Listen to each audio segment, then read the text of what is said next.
الحمد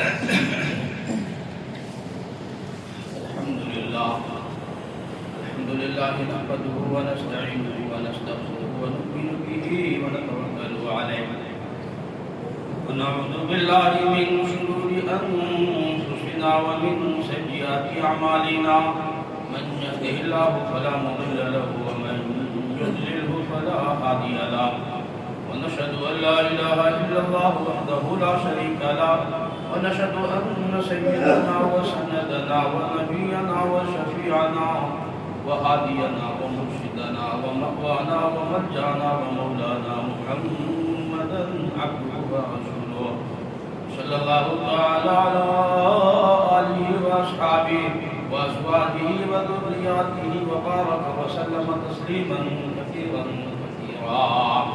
أما بعد فأعوذ بالله السميع العليم من الشيطان الرجيم بسم الله الرحمن الرحيم يا أيها الذين آمنوا استعينوا بالصبر والصلاة إن الله مع الصابرين ولا تقولوا لمن يقتل في سبيل الله أموات بل أحياء ولكن لا تشعرون صدق الله مولانا العلي العظيم وبلغنا رسوله النبي الكريم ونحن على ذلك لمن الشاهدين والشاكرين والحمد لله رب العالمين اللهم صل على سيدنا محمد وعلى آل سيدنا محمد وبارك وسلم اللهم صل على سيدنا محمد وعلى آل سيدنا محمد وبارك وسلم اللهم صل على سيدنا محمد وعلى آل سيدنا محمد وبارك وسلم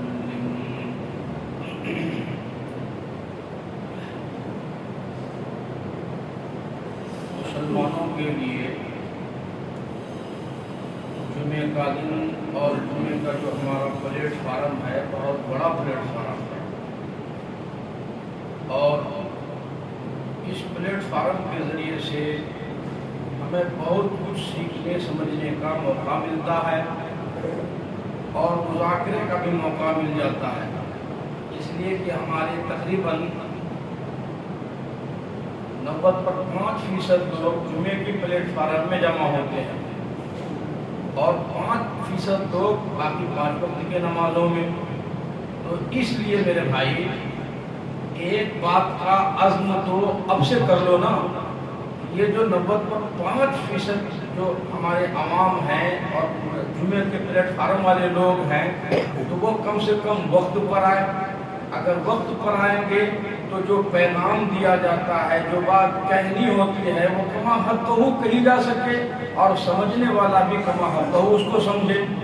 اب ہماری عادت یہ ہو گئی ہے کہ ہم اخیر وقت کو انتظار میں رکھتے ہیں کہ ابھی تو بہت لمبا وقت باقی ہے، چلے جائیں گے، پہنچ جائیں گے.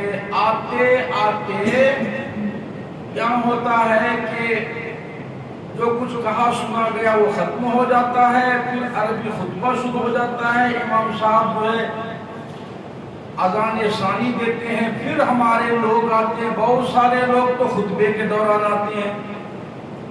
میں نے اس سے پہلے بھی آپ کو کئی مرتبہ آگاہ کیا کہ خطبے کی اذان سنتے ہی وہ فرشتے جو نمازیوں اور جمعے اور 95% لوگوں کے جو نام نوٹ کرتے ہیں، اذان سننے کے بعد وہ اپنے کاغذات کو، اپنے دفتر کو، اپنے رجسٹر کو بند کر کے بیٹھ جاتے ہیں. بعد میں آنے والوں کا جمعے کی فہرست میں نام نہیں ہوتا. اب وہ اپنے دل میں خیال کرتا کہ ہاں ہم نے جمعہ پڑھا ہے، یا رجسٹر میں لکھا رہتا کہ اس نے جمعہ نہیں پڑھا. آج بات سمجھ میں نہیں آتی ہے. میں بول دیا، آپ سن لیے، حل تو نہیں نکلا نا، لیکن کل کھلے گی وہ کتاب و رجسٹر جو آج وہ لکھ رہا ہے. اب فرشتے کھڑے ہو کر تحریر کر رہے ہیں، لکھ رہے ہیں، میری ایک ایک بات ریکارڈ ہو رہی ہے نا. کتاب قرآن کر رہا ہے، وہ لکھا جا رہا ہے، وہ ریکارڈ ہو رہا ہے، وہ تحریریں قلم بند ہو رہی ہیں. کفا بنفسک اليوم علیک حسیبا.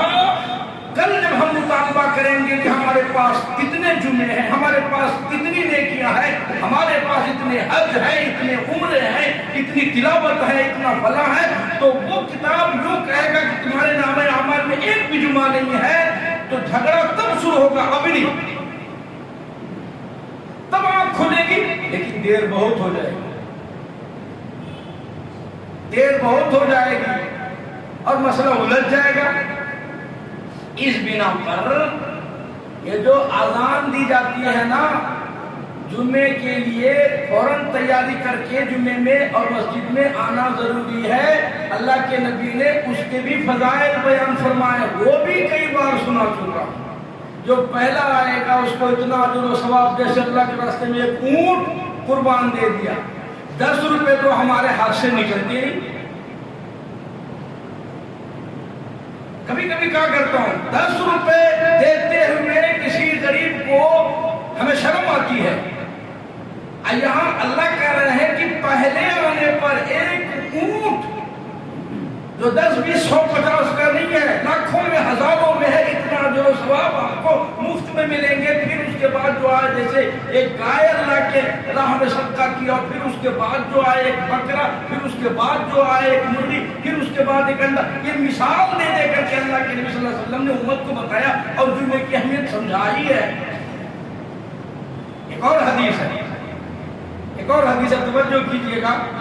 قاری طبیب صاحب رحمۃ اللہ علیہ فرمایا کرتے ہیں کہ جمعے میں جو بندہ منبر کے قریب ہو کر کے بیٹھتا ہے، توجہ کیجئے گا، اور امام کے چہرے کو جو قریب سے دیکھتا ہے، جو دور سے دیکھتا ہے، حدیث شریف میں ہے کہ اللہ تبارک و تعالیٰ قیامت کے دن بھی ان بندوں کو قریب سے اپنا دیدار کرائیں گے، اور جو دیر سے آتا ہے لاسٹ میں بیٹھتا ہے اس کو دور سے اللہ تبارک و تعالیٰ اپنا دیدار عطا فرمائیں گے۔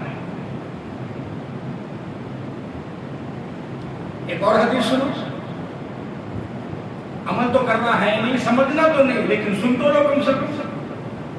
ایک اور حدیث میں اللہ کے نبی صلی اللہ علیہ وسلم نے فرمایا ہے کہ یہ جو پہلی صف ہے نا، پہلی صف میں نماز پڑھنے کا کیا اجر ہے اور کیا ثواب ہے، کیا اس کے برکات ہیں، کیا رحمتیں ہیں، کیا فضیلتیں ہیں، اب کتنی ہے وہ ساری گنائے تو ہوتا نہیں، یہ امت سمجھتے آتے نہیں، یاد رکھتے نہیں ان کو، پر اتنا میرے نبی نے بتایا ہے، وہ یقین تو کرو کہ اگر اس اجر و ثواب کا پتہ ان نماز پڑھنے والوں کو چل جائے، معلوم ہو جائے، تو پھر پہلی صف میں نماز پڑھنے کے لیے لاٹھی لٹھول مسجد میں شروع ہو جائے گا۔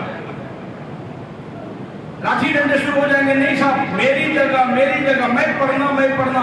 پھر بعض جگہ قرآن اندازی ہوگی، نہیں بھائی دیکھو جس کا نام نکلے گا وہ پہلی صف میں نماز پڑھے، جس کا نام نہیں نکلا وہ پیچھے جاؤ بھائی۔ اب کیسا اجر ہے، کتنا ہے، وہ تو اللہ کو معلوم ہے، لیکن میرے نبی نے فرمایا اگر پتہ چل جائے تو۔ اب ہمیں کچھ باتیں کہنی ہوتی ہے، کچھ سمجھانا پڑتا ہے، تو یہ جو 90% ہمارے مصلی ہیں، تقریباً یوں کہو 50% تو بیان ختم ہونے کے بعد ہی آتی ہے۔ 50% لوگ مشکل سے 40-50 وقت پر آتے ہیں، ورنہ یہ بھی نہیں۔ اکثر لوگ، اور کئی لوگوں کی تو جمعے میں بھی اب رکعتیں چھوٹ رہی ہیں، نمازیں چھوٹ رہی ہے، جب ادھر سے نماز چھوٹ جاتی ہے پھر وہ تلاش کرتے ہیں ابھی اور دوسری کس مسجد میں نماز ہو رہی ہوگی۔ یعنی جمعے کے دن کے متعلق بھی ان کو صحیح علم نہیں ہے، جمعے کی بھی صحیح اہمیت نہیں ہے کہ جمعہ کتنا بڑا پلیٹ فارم ہے۔ اسی لیے حضرت مجذوب رحمت اللہ علیہ یوں فرمایا کرتے تھے، حضرت مجذوب فرمایا کرتے تھے، نظر سوئے دنیا قدم سوئے مرکز، قدم سوئے مرکز نظر سوئے دنیا، کدھر جا رہے ہو کدھر دیکھتے ہو۔ ہر بندہ اس کا ہر قدم قبر کی طرف جا رہا، اور اس کی نظر ابھی بھی بلڈنگوں پہ لگی ہوئی ہے، اس کی بلڈنگ اتنی بڑی انہیں 1 کروڑ خرچہ کیا، میں 2 کروڑ کی بنواؤں گا، انہیں 2 کروڑ کی بنایا، میں 5 کروڑ کی بناؤں گا، اس نے 10 لاکھ کی کار لی، میں انشاءاللہ 20 لاکھ کی لوں گا۔ اور مجذوب کہتے ہیں حالت یہ ہے، یہ کہیں دیکھ رہا ہے اور کہیں چل رہا ہے، تو ایسے میں کیا ہوگا؟ ٹھوکر لگے گی اور یہ گرے گا، ٹھوکر لگے گی اور یہ گرے گا، اور اس طرح سے گرے گا کہ دوبارہ کبھی نہیں اٹھ پائے گا۔ اس لیے فرمایا چند روزہ ہے یہ دنیا کی بہار، چند روزہ ہے یہ دنیا کی بہار، یاد کر لے تو پروردگار، تھوڑے دنوں کی زندگی ہے، تھوڑے دنوں کا قصہ ہے، دنیا کے لپیڑے میں نہ، یہ دنیا تجھے برباد کر کے رکھ دے گی۔ اللہ تبارک تعالیٰ کا بڑا احسان ہے، بڑا فضل و کرم ہے، ورنہ کل قبر میں بڑا پچھتائے گا۔ سیدنا موسیٰ علیہ السلام ہے، ایک قبر کے اوپر ان کا گزر ہوا، دیکھا ایک بندہ قبر میں قرآن شریف کی تلاوت کر رہا ہے، بڑی حیرت ہوئی، پوچھا قبر میں بھی قرآن کی تلاوت، بڑا خوش نصیب ہے، بڑا مقدروں والا ہے، بڑا خوشبخت آدمی ہے، اللہ تبارک تعالیٰ نے قبر میں بھی قرآن کی تلاوت عطا فرمائی ہے، تلاوت کی نعمت عطا فرمائی ہے۔ فرمایا کب سے تمہاری یہ تلاوت ہو رہی ہے؟ کہا ہے ہزاروں سال سے میں قرآن کی تلاوت کر رہا ہوں، کتنا ختم، لاکھوں ختم قرآن کی تلاوت میں نے کر ڈالی۔ کہنے لگے سبحان اللہ، کیا مقام ہے، کیا مرتبہ ہے، اللہ تبارک تعالیٰ نے ایسی عزت، ایسا مقام عطا فرمایا ہے۔ پر وہ آدمی رونے لگا اور کہنے لگا او اللہ کے پاک پیغمبر، آپ نے جو 1 مرتبہ سبحان اللہ کہا ہے، اس سبحان اللہ کہنے کا ثواب مجھے دے دو، اور 1 لاکھ میں نے جو قرآن کریم ختم کیا اس کا ثواب تم لے لو، مجھے نہیں چاہیے، یہ 1 لاکھ قرآن تم لے لو، 1 سبحان اللہ کہنے کا اجر و ثواب مجھے دے دو۔ پوچھا بھائی کیا بات ہے؟ فرمایا کہ مرنے کے بعد یہ جو برزخ ہے، برزخ کے بعد آخرت ہے، آخرت کے بعد پھر جنت ہے، آخرت کے بعد اور جو مراحل ہے، فرمایا یہ عمل کی جگہ نہیں ہے، یہاں تو عمل کی جزا یا سزا کی جگہ ہے۔ جو نیکوکاری پرہیزگاری کی زندگی گزار کے آئے گا، یہاں اس کا شوق پورا ہوگا، جنت ملے گی، نعمت ملیں گی، جنت کی حوریں ملیں گی، یہاں تو صرف خواہشات پوری ہوں گے، اس کے حوالات پورے کیے جائیں گے، اور اگر وہ بدعمل ہے تو اس کو یہاں سزا ملے گی، جہنم ملے گی، جہنم کے پیٹ ملیں گے، لہو ملیں گے، کوڑے ملیں گے۔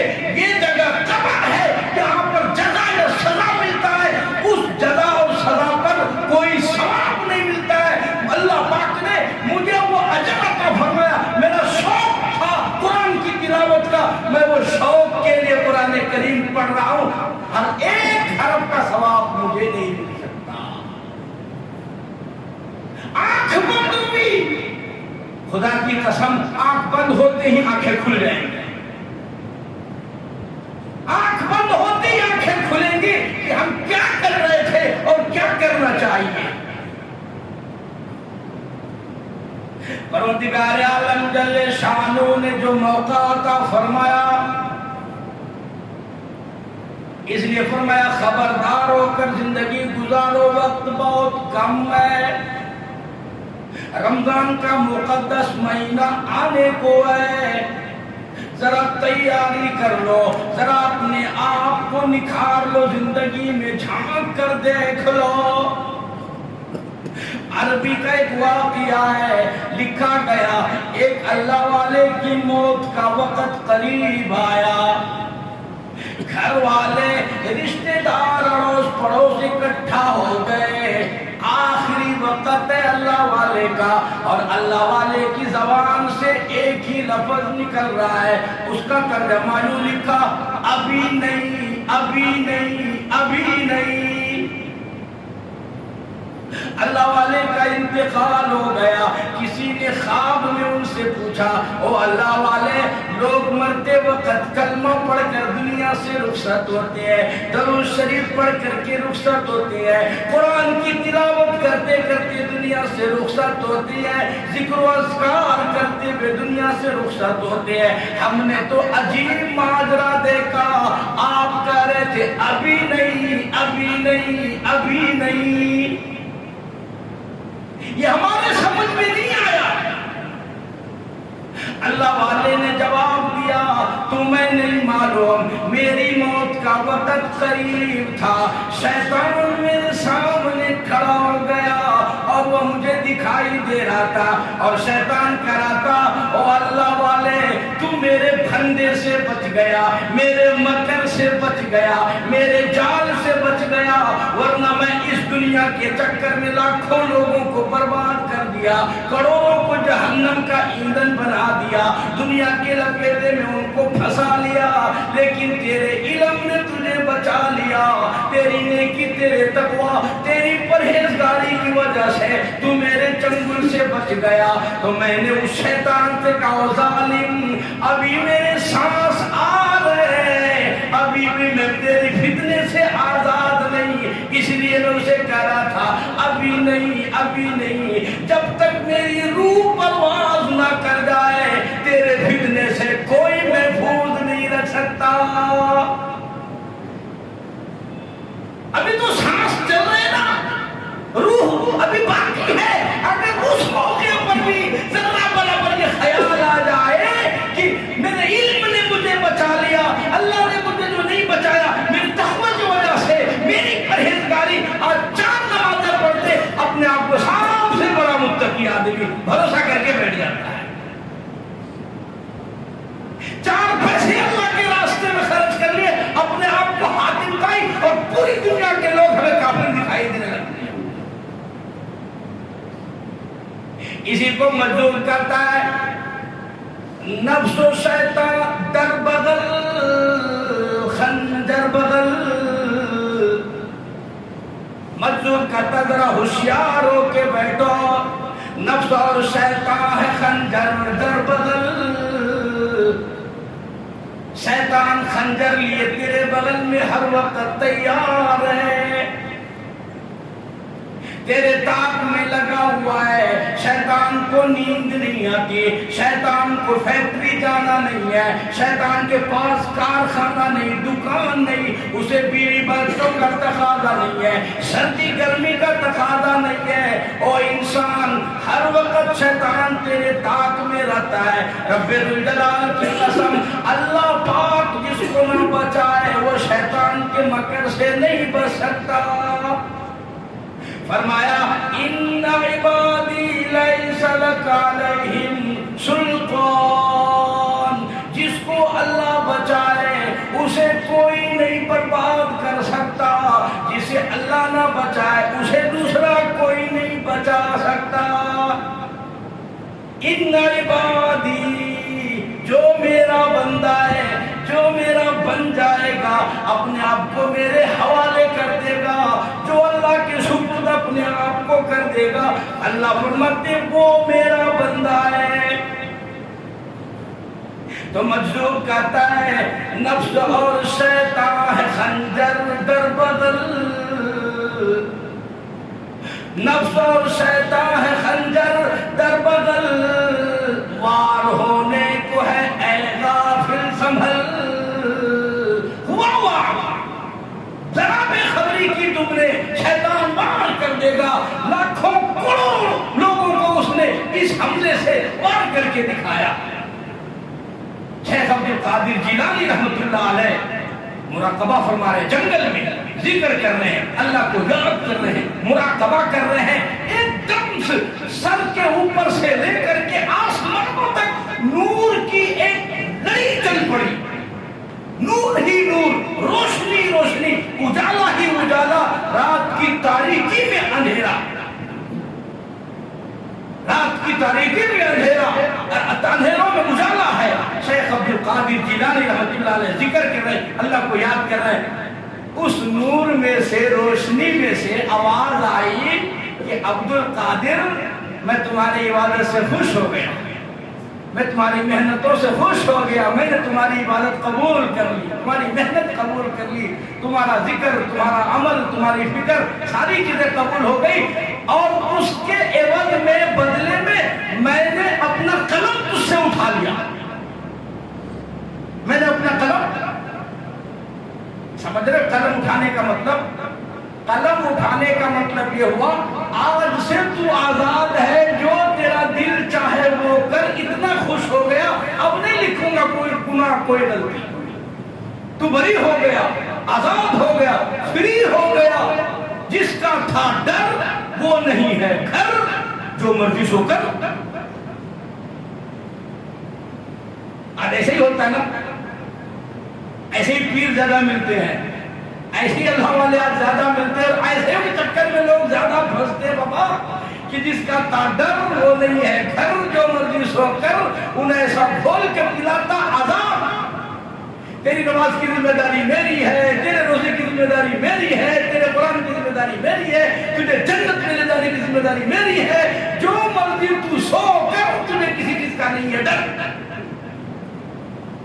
تو اس نور میں سے جو آواز آئی تو اس نے بھی یہی کہا کہ عبد القادر میں تیرے سے خوش ہو گیا، اور تیرے سے میں نے قلم اٹھا لیا، جو تھا ڈر اب وہ نہیں رہا گھر، تیری مرضی جو چاہے وہ کر۔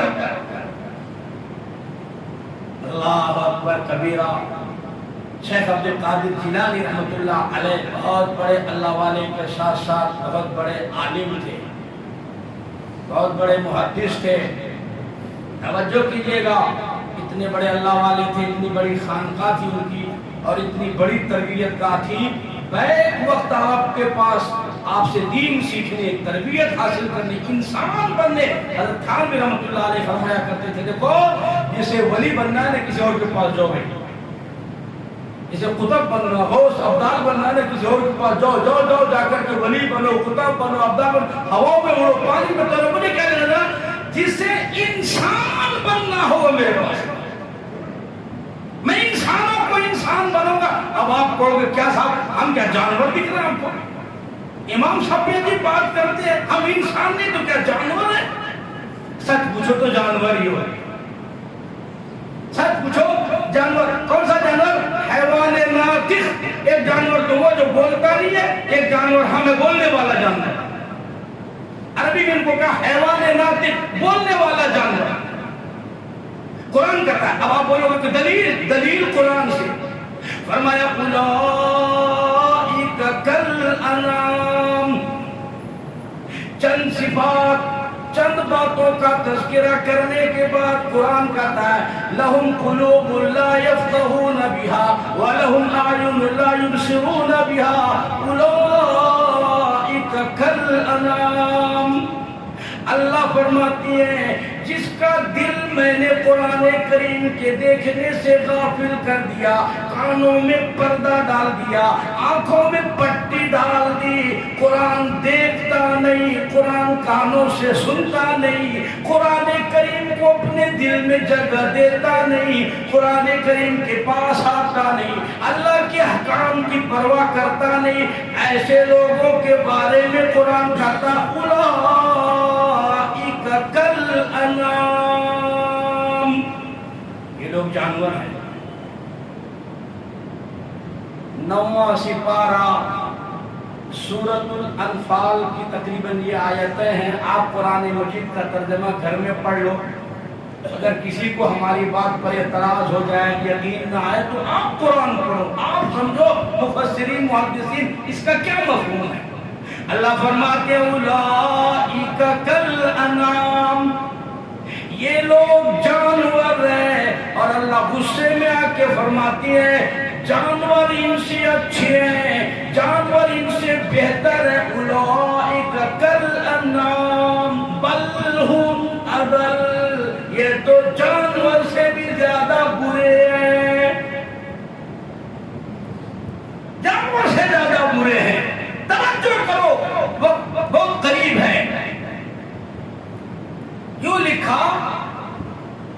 حدیث کی کتابوں میں ہے، سنو توجہ سے، کہ 10 قسم کے جانور جنت میں جائیں گے. 10 جانور جو ہے وہ جنت میں اللہ بھیجیں گے. 10 جانوروں کا تذکرہ حدیث و قرآن میں ہے جو جنت میں جائیں گے. چونکہ یہ میرا موضوع نہیں، ٹاپک نہیں، بات آئی تو میں نے آپ کو سمجھا دیا. ان 10 جانور میں ایک اصحاب کہف کا کتا بھی ہے، جس کا ذکر 15واں پارہ سورہ کہف میں ہے. وہ حافظ صاحب ہمارے سب معلوم، علماء کو معلوم.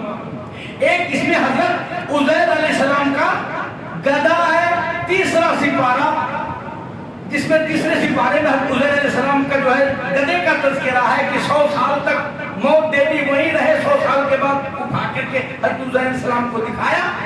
تیسرے سپارے میں حضور پاک صلی اللہ علیہ وسلم کی اونٹنی اسوا ہے. اس کے بعد حضرت سلیمان علیہ السلام کی وہ چونٹی، جس نے سورہ نمل میں جس کا تذکرہ 19واں سپارہ ہے. اسی طریقے سے 10 جانوروں کا قرآن مجید میں تذکرہ ہے. یہ 10 جانور جنت میں جائیں گے. او حاجیوں، او بھائی نمازیوں، پورے جنے سنو ایک بات میری.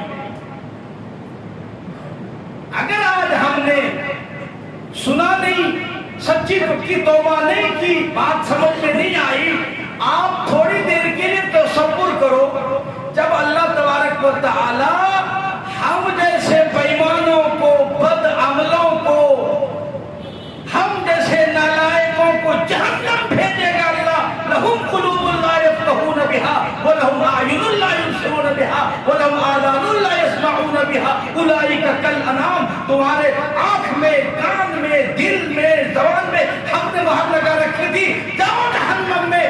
جب یہ لوگ جہنم میں جا رہے ہوں گے تو عزیر علیہ السلام کا گدھا نہیں کہے گا اور انسان، یار جسے تو گدھا کہتا تھا، جسے تو بیوقوف، یعنی کسی بیوقوف کو بھی اگر کوئی لقب دیتا تو کہتا ہے اے نالائق او گدھے، تو اس کو بھی تو میری طرف منسوب کر کے کہتا ہے گدھا ہے. کیا تجھے سمجھ میں بات نہیں آتی؟ جب تجھے کسی پر غصہ آتا تو غصے میں گالی نکالتا، کتے، کمینے.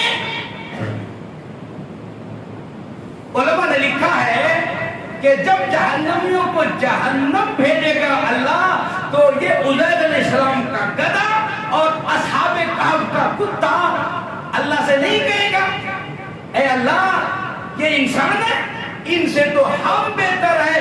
جسے یہ کتا کہتا تھا، جسے یہ گدھا کہتا تھا، آج اللہ نے ہمیں عزت دی ہے اور تجھے اللہ نے ذلیل کیا، تو جہنم میں جا رہا ہے. اللہ نے ہمیں عزت سے جنت عطا فرمائی ہے. تو کتے سے زیادہ برا اور بدتر ہے، تو گدھوں سے بھی زیادہ برا اور بدتر ہے. خدا کی قسم ایسی شرمندگی ہوگی، ایسی رسوائی، ایسی ذلت ہوگی، ہاتھ ملوگے اس گدھے اور کتے سے بھی برا اپنے آپ کو پہچانو گے. اس وقت شرم کرنے سے کوئی فائدہ نہیں. آج سچی پکی توبہ کرو. ایک حدیث، صرف ایک حدیث عرض کرتا ہوں. ہمارا پرسان حال وہاں کوئی نہیں ہوتا. لا تزر وازرۃ وزر اخری، ذمہ داری سے کہتا ہوں، پوری ذمہ داری سے. باپ اپنے بیٹے کا ذمہ دار نہیں ہے، بیٹا باپ کا نہیں ہے، ماں بیٹی، بیٹی ماں کا، استاد شاگرد، شاگرد اور استاد کا، کوئی کسی کا نہیں. مسند احمد کی روایت ہے. آخری بات عرض کرنے لگا، وقت کم ہے، توجہ کیجئے گا. امام الانبیاء، محبوب کبریا، حضرت محمد الرسول اللہ صلی اللہ علیہ وسلم کی لخت جگر، نور نظر، دل کا ٹکڑا، حسنین کریمین کی امی، تمام جنتی عورتوں کی سردار، علی مرتضیٰ، حضرت فاطمہ الزہرا رضی اللہ تعالی عنہا کا انتقال ہو گیا. کوہرام مچ گیا. حضور کے 6 مہینے کے بعد حضور کے رشتہ داروں میں سب سے پہلا جنازہ اٹھا. حسنین کریمین بے قرار ہیں، پریشان ہیں،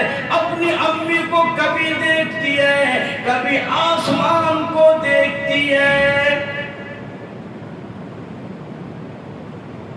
قبر میں اتارنے جنت البقیع میں سیدہ فاطمہ الزہرا کو اتارا گیا. قبر میں صحابہ کرام نے نم آنکھوں سے اتار دیا. حضرت ابو ہریرہ رضی اللہ تعالی عنہ دیکھ رہے تھے، رو رہے ہیں، دل بڑا غمزدہ ہے. جنت کی عورتوں کی سردار رخصت ہو گئی. حضرت ابو ہریرہ قبر کی طرف منہ کر کے یوں کہنے لگ گئے، او قبر تجھے معلوم نہیں ہے، تجھے پتا نہیں ہے آج ہم نے تیرے اوپر کس کو حوالے کیا ہے، آج کون سی ہستی تیرے پاس آئی ہے. یہ وہ ہستی ہے جس کو اللہ کے پاک پیغمبر نے تمام جنتی عورتوں کا سردار بتایا. حسنین کریمین کی امی ہے، محمد الرسول اللہ صلی اللہ علیہ وسلم کی لخت جگر ہے، نور نظر ہے، شیر خدا کی گھر والی ہے. اور قبر تجھے معلوم نہیں کس ہستی کو میں نے تمہارے حوالے کیا. علی حضرت ابو ہریرہ رضی اللہ تعالی عنہ نے جب یہ سوال کیا قبر سے، کیسی ہستی ہے، کیا مرتبہ، کیا مقام، علماء نے لکھا قبر میں سے آواز آئی، جواب آیا. اب یہ ضروری نہیں ہے کہ وہ آواز وہ جواب ہم جیسے سن لیں، یہ سب کے بس کی بات ہو، سننا آسان نہیں ہے. اس کے لیے قربانی دینی پڑتی ہے، مجاہدہ کرنا پڑتا ہے، محنتیں کرنی پڑتی ہے.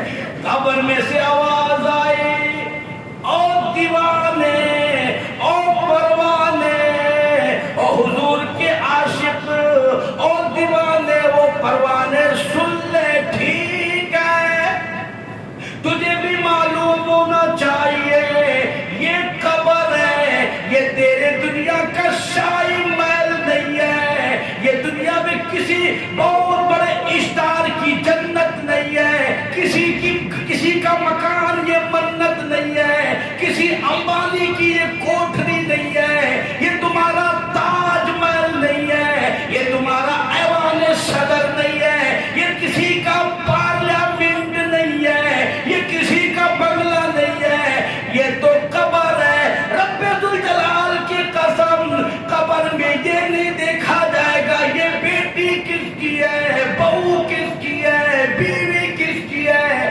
کس کی اماں ہے، یا تو اس کا جھولی دیکھا جائے گا. نام اعمال اچھا نکلا جنت ملے گی، اور اگر نام اعمال گندا ہوا یاد رکھو اگر وہ نوح علیہ السلام کا بیٹا کیوں نہ ہو، ابراہیم علیہ السلام کا ابا کیوں نہ ہو، نبی پاک صلی اللہ علیہ وسلم کا چچا ابو طالب کیوں نہ ہو، لوط علیہ السلام کی بیوی کیوں نہ ہو، جہنم کا عذاب اسی قبر میں دیا جائے گا.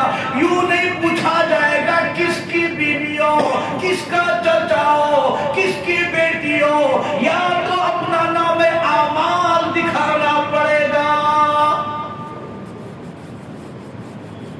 قبر ہے یہاں نہیں پوچھا جائے گا، یہاں تو جھولی دیکھی جائے گی.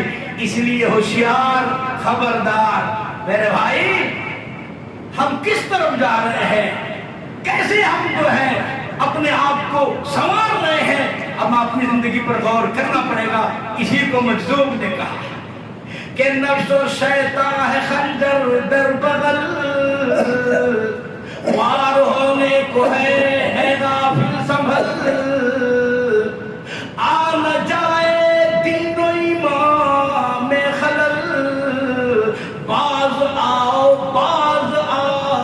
اے بد عمل، اپنے گناہوں سے سچی پکی توبہ کر کے آؤ، ورنہ بڑا پچھتانا پڑے گا، قبر میں نام اعمال دکھانا پڑے گا.